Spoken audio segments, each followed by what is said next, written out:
Hi guys, इस video में मैं द लिंकन लॉयर सीरीज़ की एंडिंग एक्सप्लेन करने वाली हूँ।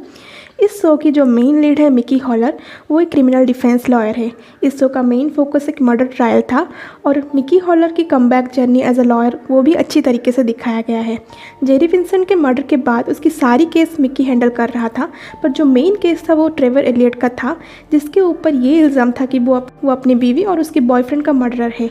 ये केस बहुत ही इंटरेस्टिंग और कंपेलिंग भी था। और बेस्ट बात इस शो की ये है, सब कुछ अनएक्सपेक्टेड था। पहले ट्रेवर एलियट को इनोसेंट दिखाया गया।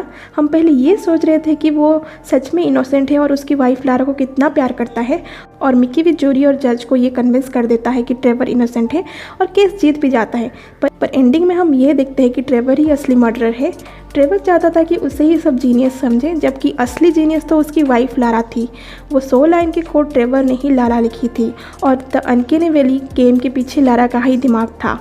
जब लारा और ट्रेवर का आर्ग्यूमेंट हुआ था, तब वो क्योंकि कंपनी छोड़कर जाने वाली थी और दुनिया को पता चल जाता कि ट्रेवर कोई जीनियस नहीं है, इसलिए उसने अपनी वाइफ का मर्डर कर डाला। और इस शो के बीच में जब मिकी को रिश्वत के बारे में पता चलता है और ट्रेवर जो रशियन ऑनर के बारे में बोलता है, वो स्टोरी बिल्कुल झूठ थी। तो असली मर्डरर ट्रेवर ही था और वो इनोसेंट ना होकर भी केस जीत गया। Of course credit goes to Mickey Haller. पर इस शो की एंडिंग में उसे अपनी फेट मिल ही जाता है, जब उसकी वाइफ की बॉयफ्रेंड की एक अच्छी दोस्त ने उसे गोली मारकर मार दिया, जो कि अच्छा ही हुआ। इस शो में और एक मर्डर भी हुआ था जेरी विंसेंट का, जो कि ट्रेवर का पहला लॉयर था। इस शो के एंड में ये रिवील होता है कि जज होल्डर, जो कि जेरी का सारा केस मिकी को ट्रांसफ़र की थी, वही मर्डरर है। मिकी के गाड़ी में जो भी माइक लगा था और उसकी बात सुनने वाली भी यही थी, और वो मिकी को मारना भी चाहती थी। मिकी, जो कि एक स्मार्ट लॉयर है, उसे ये पता चल जाता है और वो होल्डर का सच रिवील करके उसको अरेस्ट भी करवा देता है। और जो लास्ट केस है वो एक्चुअली मिकी का बहुत पुराना केस है, जिसमें एक इनोसेंट को जेल हो गया था उसकी विटनेस गायब होने की वजह से। और एंड में वो विटनेस आकर स्टेटमेंट देकर उसे छुड़वा भी देती है।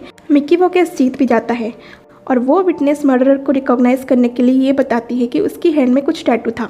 और इस शो की एंड में सारी कैरेक्टर्स की नई जर्नी दिखाते हैं, जैसे कि मिकी की फर्स्ट वाइफ मैगी अपनी ऑफिस छोड़कर कुछ नया शुरू करने वाली थी, उसकी सेकेंड वाइफ लॉर्ना अपनी लॉ कोर्स एनरोल करने वाली थी, और सिस्को, जिसका कुछ बहुत सारा डेब्ट्स था, वो खुद पे करने जाता है। और मिकी को हम बीच में देखते हैं कुछ अच्छी टाइम स्पेंड करते हुए।